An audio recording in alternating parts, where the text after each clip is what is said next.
Today we're gonna make a couple different recipes using Clover Valley Farm ingredients. I'm gonna start by making a rosemary honey mustard chicken salad. I'm gonna be using our rosemary honey mustard. I'm gonna be using our shrubs and a couple of different vinegars that we make in Duluth. So I started by sauteing 2 chicken breasts. A way to stay local in the winter months, you can buy local chicken, you can buy local produce. Farming comes from both sides of my family. I don't know, I've always been interested in food and growing gardens, just what I love to do, being outside, working with my hands.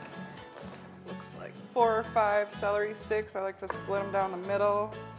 And celery just adds that like green freshness to salads.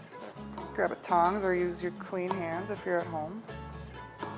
And now I'm gonna mix up the rosemary honey mustard dressing. 1/2 cup of mayo, 1/4 cup of shrub. A lot of salad dressings and coleslaws and that kind of thing call for sugar or honey, and with a shrub, it's already in there, so it makes it really easy.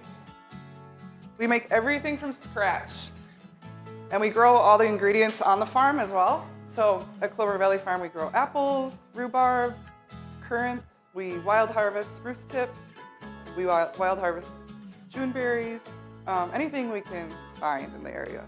That is our goal. It's either to grow it ourselves or find it locally. Yeah, that's definitely very important to us. So I'm gonna add a couple, I would say 2 tablespoons of the rosemary honey mustard. And then of course you gotta add a pinch of salt, pinch of black pepper, pinch of thyme. I develop the recipes a lot of times for the shrubs and the mustards and sauces we make, and they kind of just let me have free reign because they trust me now. Shake it up good. 30 seconds to a minute. Give it a whiff, smells delicious. Pour it right over the top of your salad. Local is so important because you're directly supporting your neighbors. You're putting money back into your community. You're taking care of your community, taking care of the land, being stewards of the land. So that's why it's important to me. Yeah. Last but not least, I like to add some sort of fruit. This is dried cranberries. Voila, there you go. Rosemary honey mustard chicken salad.